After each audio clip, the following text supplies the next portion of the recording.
Hello everyone, welcome back to kids and public school online classes.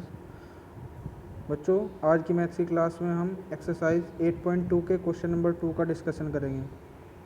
Question number 2 में आपको given है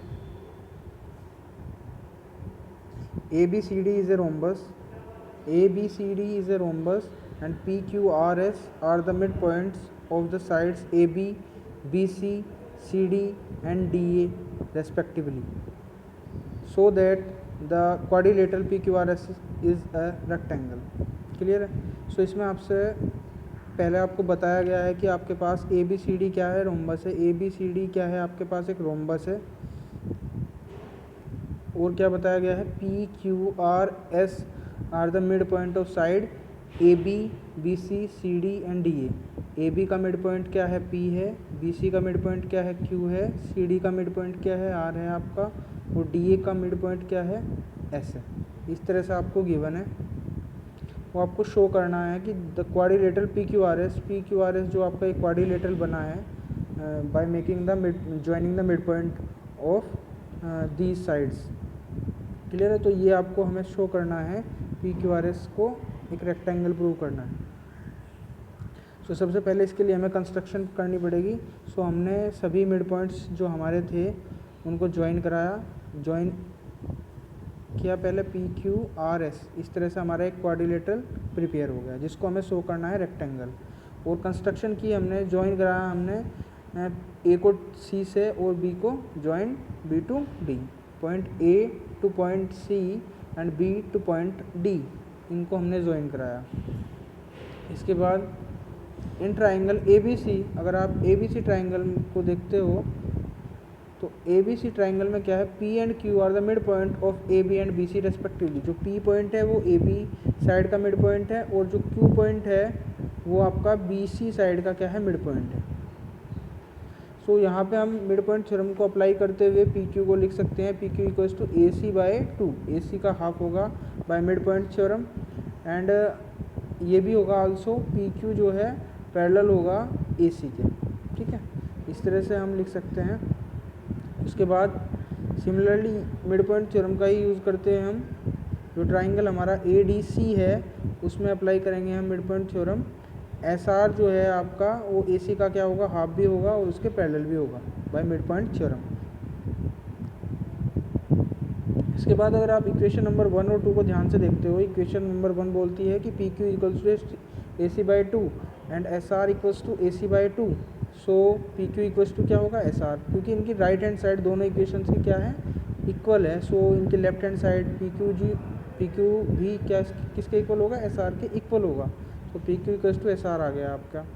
इसके बाद जिस तरह से हमने इन दो साइड्स को आपस में इक्वल दिखाया है, PQ इक्वल्स टू SR, इसी तरह सिमिलरली हम क्या दिखा सकते हैं, SP को भी RQ के इक्वल दिखा सकते हैं। सिमिलरली हम लिख सकते हैं SP इक्वल्स टू QR होगा।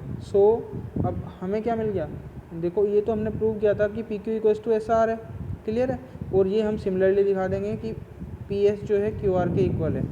हमारी अपोजिट साइड क्या आ रही है, इक्वल आ रही है। जब अपोजिट साइड इक्वल होती हैं किसी भी क्वाड्रिलेटरल की, तो क्वाड्रिलेटरल आपका क्या हो जाता है, रोम्बस हो जाता है। हमने PQRS को रोम्बस प्रूव कर दिया है। बट हमें जो क्वाड्रिलेटरल है PQRS उसको रेक्टेंगल प्रूव करना है। रेक्टेंगल प्रूव करने के लिए हमें क्या करना पड़ेगा, इसका each angle, P angle, Q angle, R angle और S एंगल जो है इसका 90 डिग्री का शो करना पड़ेगा। उसके लिए हम करेंगे, हम जो फिगर हमें गिवन है इसमें जो AC और BD डायगोनल थे, इनके इंटरसेक्टिंग पॉइंट M लेट किया हमने, और इस पॉइंट को हमने N लेट किया और यहाँ पे हमने इसको T लेट किया। इस तरह से लेट करने पे हमें जो है एक क्वाड्रिलेटरल मिल जाता है, जैसे MNQT। अब इस MNQT में अगर आप ध्यान से देखते हो, जो AC साइड है वो आपका PQ के पैरेलल थी। AC साइड का ही एक पार्ट है MT, एक लाइन सेगमेंट है, और NQ जो है PQ का एक पार्ट है। आपका MT भी जो होगा, MT जो आपका लाइन सेगमेंट होगा वो NQ के क्या होगा, पैरेलल होगा। क्लियर है? और इसी तरह से हम क्या बोल सकते हैं, MN जो आपका लाइन सेगमेंट होगा वो TQ के क्या होगा, पैरेलल होगा। अब किसी भी क्वाड्रिलेटरल में अगर अपोजिट साइड क्या हो जाती हैं, पैरेलल हो जाती हैं, तो वो क्वाड्रिलेटरल भी आपका क्या होगा, पैरेललोग्राम होगा। सो हम यहाँ एम एन क्यू टी को भी क्या लिख सकते हैं, पैरेललोग्राम लिख सकते हैं, जो हमने आपको यहाँ पे दिखाया हुआ है। आपको सभी तरह से मैंने समझा दिया कि एम टी एन क्यू के पैरेलल क्यों है, एम एन टी क्यू के पैरेलल क्यों है, और M N Q T is a parallelogram क्यों है। क्यों एम एन टी क्यू हमारा पैरेललोग्राम किस तरह से हुआ, क्योंकि इनकी अपोजिट साइड जो है आपकी पैरेलल हो गई, इसलिए आपका पैरेललोग्राम हो गया है। अब हम दोबारा से देखते हैं फिगर को, और इसमें जो आपका एम एन क्यू टी जो आपका पैरेललोग्राम है, क्लियर है, ये पैरेललोग्राम है। और आपका जो ए बी सी डी आपको क्या दिया हुआ है, आपको रोम्बस दिया हुआ, तो ए सी और बी डी जो है रोम्बस के डायगोनल हो गए, और जब ए सी और बी डी रोम्बस के डायगोनल हैं तो ये 90 पर बाइसेक्ट करते हैं। आपको पता है जो रोम्बस के डायगोनल होते हैं वो 90 पर बाइसेक्ट करते हैं, तो ये आपका एंगल 90 डिग्री का हो गया। जब आपका एंगल एम मीनिंग ये वाला एंगल जब आपका 90 डिग्री का है, तो आपका ये एंगल जो होगा वो भी 90 का होगा। क्यों? Because these angles are opposite to each other, and also in parallelogram, क्योंकि ये पैरेललोग्राम के अंदर ही अपोजिट एंगल्स हैं, और पैरेललोग्राम के अंदर अपोजिट एंगल क्या होते हैं, इक्वल होते हैं। सो हमारा एम जो एंगल होगा वो क्यू एंगल के यहाँ पे क्या होगा, इक्वल होगा। और एम एंगल की वैल्यू हमें पता है ये 90 डिग्री की होती है, क्योंकि जो रोम्बस के डायगोनल होते हैं वो 90 डिग्री पर बाइसेक्ट करते हैं।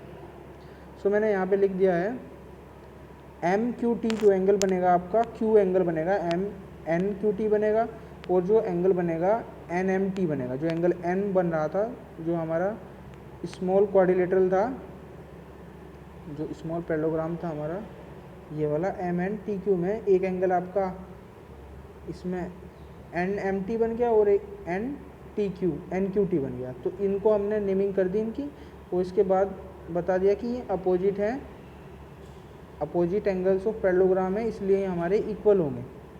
और यहाँ पे मैंने बताया कि एन एम टी जो है वो सी एम बी लिख लो, चाहे आप उसको लिख सकते हो सी एम बी, ठीक है, वो 90 डिग्री का हो। एन एम टी क्या है आपका, 90 डिग्री का। क्यों है? Diagonal of rhombus bisect each other at 90 degree. मैंने आपको बताया कि जो डायगोनल्स होते हैं रोम्बस के वो 90 डिग्री पर क्या करते हैं, बाइसेक्ट करते हैं। सो यहाँ से क्लियर हो जाता है कि जो एंगल आपका एन एम टी है वो 90 डिग्री का होगा। ठीक है बच्चों, तो अब फिर वापस से हम फिगर पे आते हैं। अब हमने शो कर दिया है जो हमारा एन क्यू टी एंगल है ये 90 डिग्री का है। जब हमारा N Q T angle 90 degree का है तो हमारा पी क्यू आर एंगल जो इक्वल होगा एन क्यू टी के, तो ये भी हमारा क्या होगा, 90 डिग्री का होगा। मीनिंग जो आपका P Q R S parallelogram है, अभी तक ये पैरेललोग्राम है क्योंकि हमें रेक्टेंगल प्रूव करना है, इसका ये वाला एंगल 90 डिग्री का प्रूव कर दिया हमने। इसी तरह से हम आर एंगल को, एस को और पी को भी क्या प्रूव कर सकते हैं, 90 डिग्री का एंगल प्रूव कर सकते हैं। क्लियर है? सो हमने यहाँ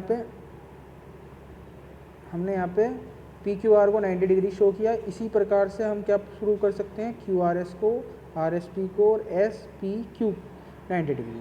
अब आपको पता होगा अगर कोई भी आपके पास पैरेललोग्राम है, उसके ऑल एंगल्स अगर 90 डिग्री के हो जाते हैं, किसी भी पैरेललोग्राम के ऑल एंगल अगर 90 डिग्री के हो जाते हैं तो वो क्या होगा, आपका रेक्टेंगल होगा। सो मैंने पी क्यू आर एस को क्या लिख दिया, रेक्टेंगल। क्लियर? आई होप बच्चों आपको ये क्वेश्चन बहुत अच्छे से समझ आया होगा। क्लियर है? और इसका जो थर्ड क्वेश्चन है इस एक्सरसाइज का, वो आप खुद से ट्राई करोगे, आपसे नहीं होगा तो हम आपको नेक्स्ट क्लास में उसका सोल्यूशन प्रोवाइड करा देंगे। Thank you and have a nice day. Thank you very much.